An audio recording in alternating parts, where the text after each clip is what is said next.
postingan Instagram atau story dari adik saya Fitri Salhuteru yang saat ini sedang berada di kota Yogyakarta. Insya Allah minggu pertama Januari kami akan hadirkan yang bersangkutan, adik saya Fitri, untuk diperiksa di poin-poin yang tadi. Dengan catatan, adik saya Fitri minta, Bang, tolong dihadirkan lolinya, supaya apa yang saya sampaikan terkonfirmasi langsung kepada loli. Saya nggak mau jadi fitnah. Saya siap membuktikan inilah curhatan loli kepada saya di handphone saya ini, dan saya akan langsung tanya kepada loli, ini benar nggak kamu yang buat? Segitunya Saudara Fitri menyampaikan ke saya. Dan begitu juga dengan si Dokter O itu. Saya juga dapat info, termasuk kalian-kalian yang satu katanya paling rajin haji umroh tapi nggak bayar kewajibanmu. Saudari Heni, saya minta kau juga selesaikan kewajibanmu ke saya.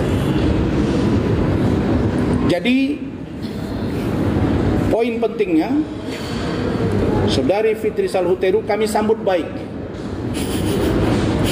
atas postingannya, dan kami terima kasih atas kesediaannya. Dan saya sudah 4 kali berkomunikasi sejak kemarin dengan beliau, termasuk tadi pagi.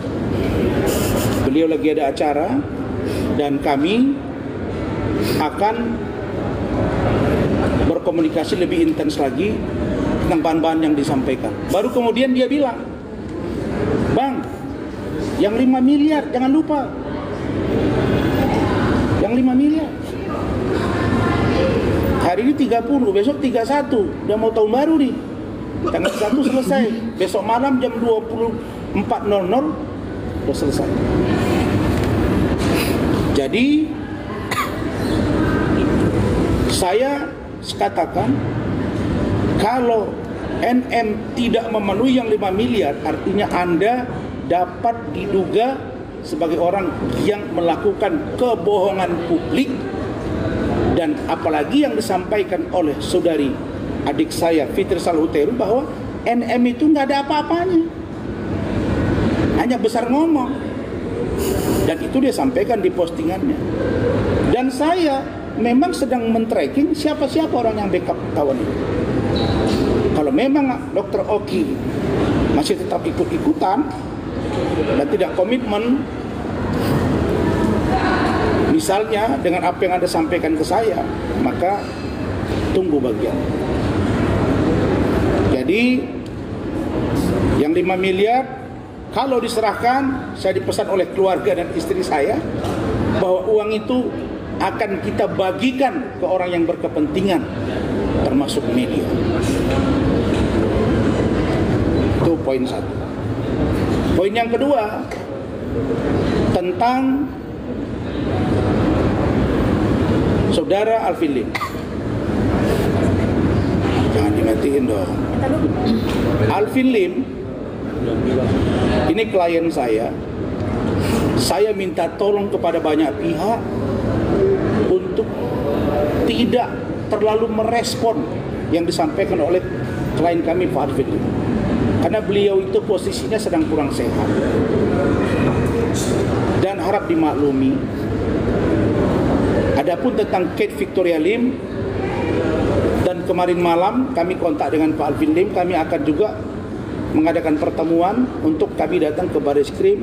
Dan ada satu laporan polisi terkait dengan saudara Hotman Paris Hutapea, akunnya ya, yang dilaporkan oleh Bapak Andar Situmorang 2019 di Bareskrim Mabes Polri, itu belum ada kejelasannya. Dan itu sudah komunikasi dengan saya Bang Andar Situmorang, dan sekarang ditangani oleh Pak Togar. Kita tunggu. Tolong Pak Kapolri, tolong Pak Kabareskrim untuk bisa melihat laporan polisi dimaksud. Begitu juga tentang saya yang sedang sidang di PN Jakarta Utara, kami juga akan buat laporan agar Jika selesai kasus ini, penyidik-penyidik tersebut akan kami laporkan secara profesional. Sedangkan kasus Denis Caryesta juga dalam proses. Tolong ingatkan Pak Kapolri, Pak Kapolda untuk segera kasus ini P21. Jadi itu poinnya. Poin yang ketiga, tentang teman-teman semua harus paham bahwa proses hukum yang sedang saya jalani dan teman-teman itu bahagian dari profesi advokat. Karena itu saya pun menghimbau terkait dengan Fadel tidak akan terganggu tugas saya. Begitu juga dengan Pak Alvin Lim, begitu juga dengan tindakan yang lain.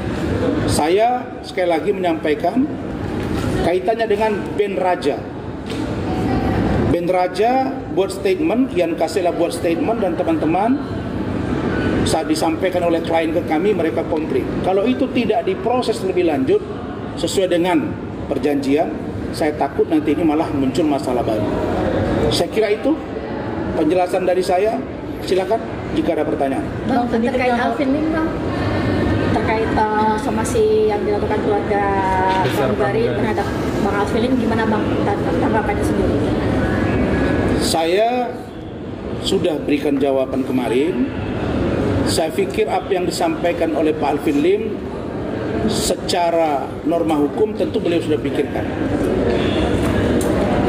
Sedangkan somasi yang disampaikan oleh pramugari itu hak mereka.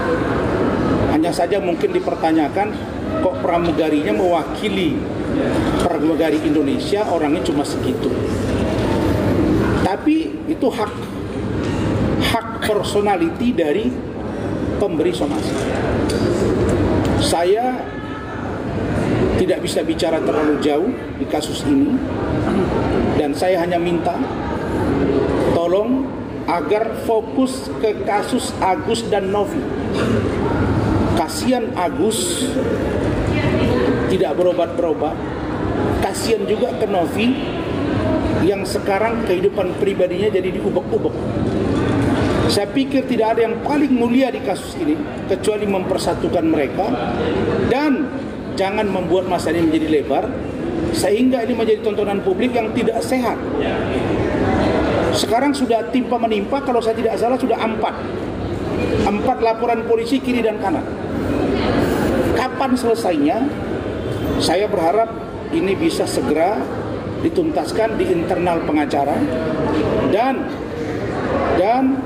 bisa segera membantu untuk bisa Novi dan Agus islah. Islah itu dalam bahasa Arab rukun, rekonsiliasi dan damai. Begitu, silakan yang lain. Bang, soal Agus Salim Bang kan menginginkan uang donasi kembali ya agar bisa berobat, itu gimana sih Bang dari pihak Alvin sendiri, tanggapannya sebagai kuasa hukum? Makanya karena Agus tidak punya, mohon maaf ya, menurut saya Agus kurang punya sikap. Saya nggak ngerti apakah pengacaranya FA ada perjanjian tertulis sehingga Agus ini tidak berani bersuara, dalam pengertian kalau kurang nyaman kan boleh menyampaikan ke publik, saya udah nggak nyaman nih gitu, kalau seandainya ada tekanan dari pengacaranya. Saya kira kalau meminta dana donasi oleh Agus untuk dia berobat wajar-wajar saja. Tapi Novi juga perlu komitmen yang jelas dari Agus. Nah persoalannya sekarang para pengacara mereka ini berseteru dan dua-dua ini nggak ngerti hukum.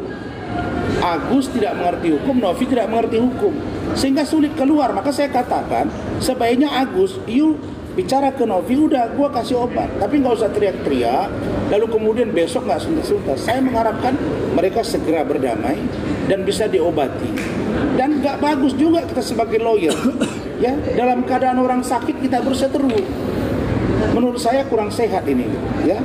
Jadi saya berharap sudahi kasus-kasus yang membias kemana-mana, yang tidak substantif, justru merugikan klien kita sendiri. Menurut saya pengacara Novi sekarang tidak nyaman juga kalau tiap hari kliennya diserang.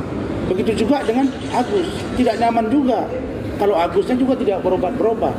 Saya saya melihat sudah berapa orang yang menjanjikan akan mengobati Agus, tapi sampai hari ini nggak berobat gitu. Nah kalau saya berpikir ya sudah, ambillah jalan tengah, pakai aspek kemanusiaan, bersatu untuk mengobati ini. Nah kalau kalian memang ada dendam pribadi antara pengacara, ya bereskan di luar kasus Agus supaya selesai dan fair. Oke, silakan. Bang, satu lagi dong. Ini dulu. Oh, soal Kak Fitri jadi saksi Bang, kan Kak Fitri sempat ngomong kalau dia punya bukti, mungkin bukti dalam apa? Yes. Fitri bilang ke saya, Bang, di handphoneku ini banyak bukti-bukti bagaimana Loli itu mengalami perilaku yang diduga perilaku buruk dari seorang ibunya. Saya selama ini malas saja, Bang. Tapi saatnya sekarang saya akan bersikap dan akan lantang menyuarakan. Karena bagi saya, ya, NM itu nggak ada apa-apanya. Memang saya baru lihat di dunia ini ada orang di bawah umur pulangnya dimaki-maki. Saya baru lihat di dunia ini ada orang yang setia menemani dia sejak ditahan sampai sidang. Belakangan itu dihujat. Mana ada sih manusia yang tidak punya kelemahan, bro?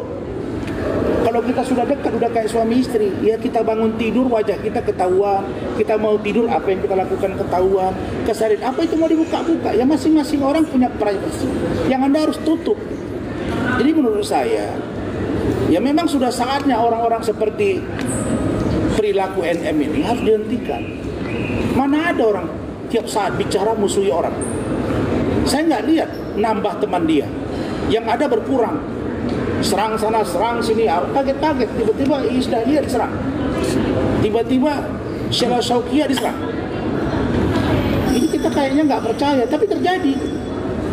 Nah sekarang saya bilang baik Sheila Shaukia, baik yang lain, kalau Isdahlia, kalau kalian nggak nyaman datang ke saya.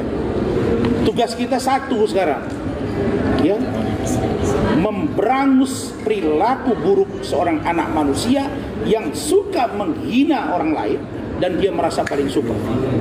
Di dunia ini yang saya kenal sekarang hanya ada dua.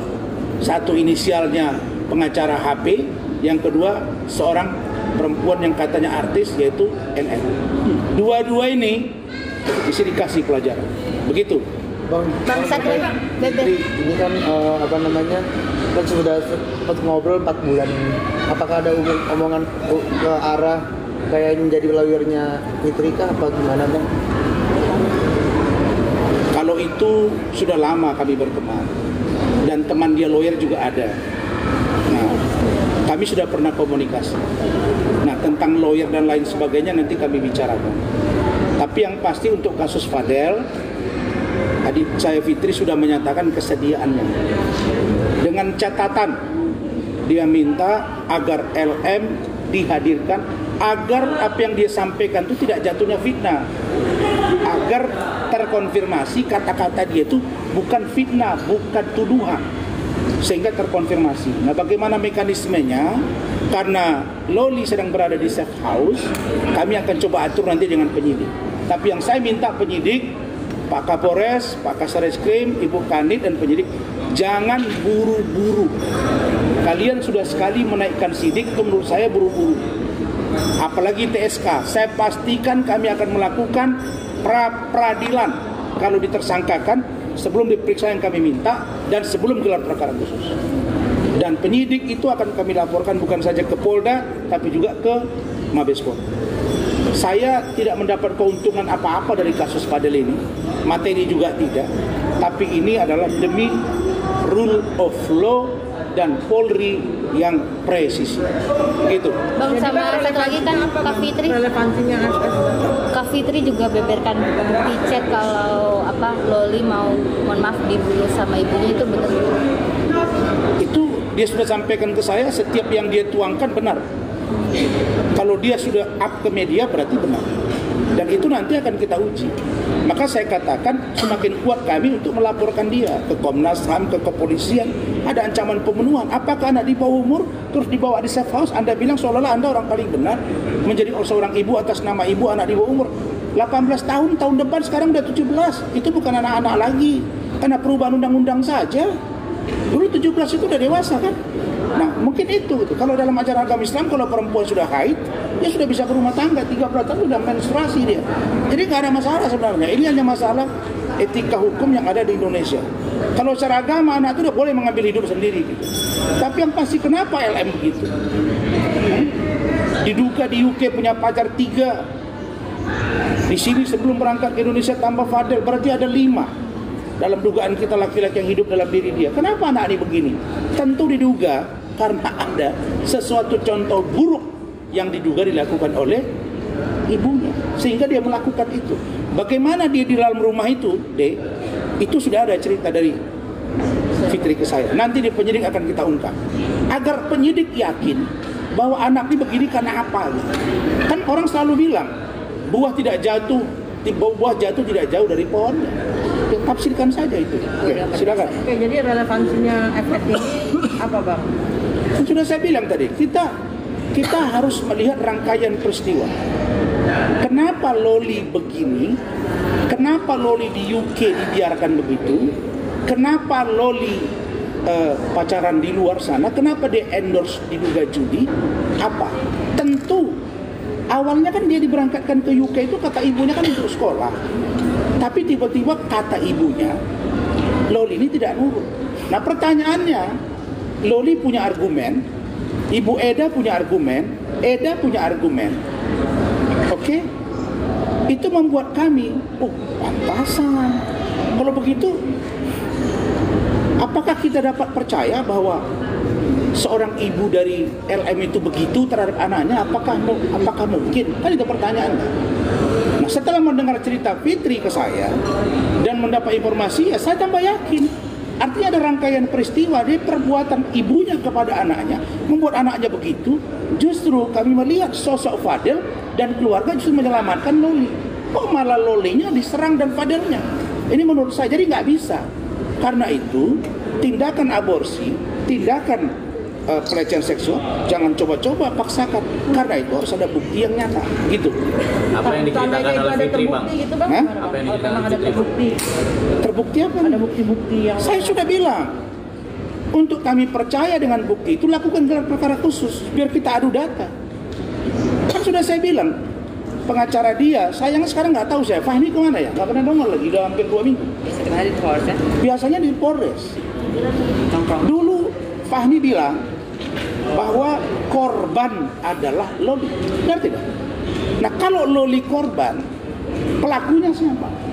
Nah kalau Loli mengatakan dia tidak korban, lalu dia melakukan tidak ada keterlibatan klien kami, kenapa dilibatkan klien kami? Terus kalau dia melakukan kejahatan, emang atas nama anak di bawah umur dia lolos? Nggak bisa juga. Anak di bawah umur ada bunuh orang, proses hukum. Nggak bisa gitu-gitu. Jadi ini sikap tegas kami sebagai kuasa hukum agar rule of law on the track. Sekali lagi saya katakan, dalam teori hukum, lex neminem ficit et imporia sibat. Apa itu artinya? Orang yang tidak melakukan perbuatan jangan kau paksakan seolah-olah dia melakukan. Itu tidak boleh. Gitu. Apa sih, Bang, yang diceritakan oleh Fitri, Bang? Ya saya nggak bisa buka semua.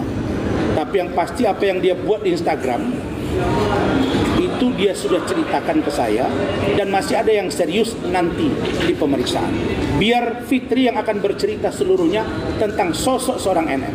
Kenapa baru akhir-akhir ini ingin berspeak up, Bang? Dia sudah tidak tahan. Saya sudah lama itu bilang, kamu tahan nih, begini terus kamu diserang gitu. Ya Bang, saya kan nggak ada kepentingan Bang, ada waktunya. Memang dia bilang ke saya begini, waktu itu kan disindir-sindir kan, tidak sebut nama kan. Nah, dia bilang ke saya, ini ada istri saya tahu. Bang, kalau aku disebut nama, aku pasti sikat. Tunggu, kamu pasti disebut nama. Benar, disebut nama sebulan yang lalu kan, diserang diam-diam. Nah, tiba-tiba semalam, saya nggak tahu, tiba-tiba dia up. Setelah itu kami bertelepon. Artinya apa? Ya kesabaran manusia ada batasnya. Saya heran ya, NM ini serang-serang Fitri untuk apa? Kan nggak pernah Fitri jelek-jelekin dia. Nggak pernah. Setahu saya nih, Iis Dahlia juga nggak pernah jelek-jelekin dia. Sheila Sofia nggak pernah jelek-jelekin dia. Saya nggak pernah jelek-jelekin dia. Tapi kami semua diserang-serang nih. Maka saya bilang Sheila Sofia, Iis Dahlia dan lain, ayo kumpul ke saya. orang ini, saya udah bilang di Indonesia ini yang saya lihat dua ini nih. Inisial seorang pengacara HP dengan Adam ini masih diberangus. Tindakannya kan ini agak lain kalau bahasa Medannya. Diduga suka merasa paling super di Indonesia. Nggak ada. Hukum harus tegak lurus. Saya dukung pernyataan Presiden Prabowo. Jangankan orang-orang seperti ini, koruptor saya dia peringati. Tidak beres, saya cari harta kalian. Hukum harus tegak lurus. Begitu. Bang, boleh video call sama Kak Fitri nggak? Dia tadi lagi meeting pagi komunikasi dengan saya. Jangan. Oke, cukup. Fitri sempat melapor di Polres Tangsel belum lagi bang? Kenapa? Fitri sempat melapor di Polres Tangsel. Saya dapat laporan itu, tapi beliau nggak mau jelaskan ke saya. Pada waktunya nanti dia akan datang, ke Polres bersama dengan kami. Nanti silakan kalian tanya kepada beliau. Dan apa yang saya sampaikan ini konfirmasi kepada beliau bahwa beliau sudah, adik saya Fitri sudah menyatakan kesediaannya menjadi saksi yang meringankan bagi Fadel. Oke, cukup. Soal Alvin dong, Bang. Ya? Terakhir, Bang. Dokter Oki sendiri bang, Kenapa Dokter Oki? seperti apa sih? Ada perjanjian apa gitu? Dia Oki, kau ngomong ke saya kemarin, Bang, tolong buatkan surat. Kau harusnya malu.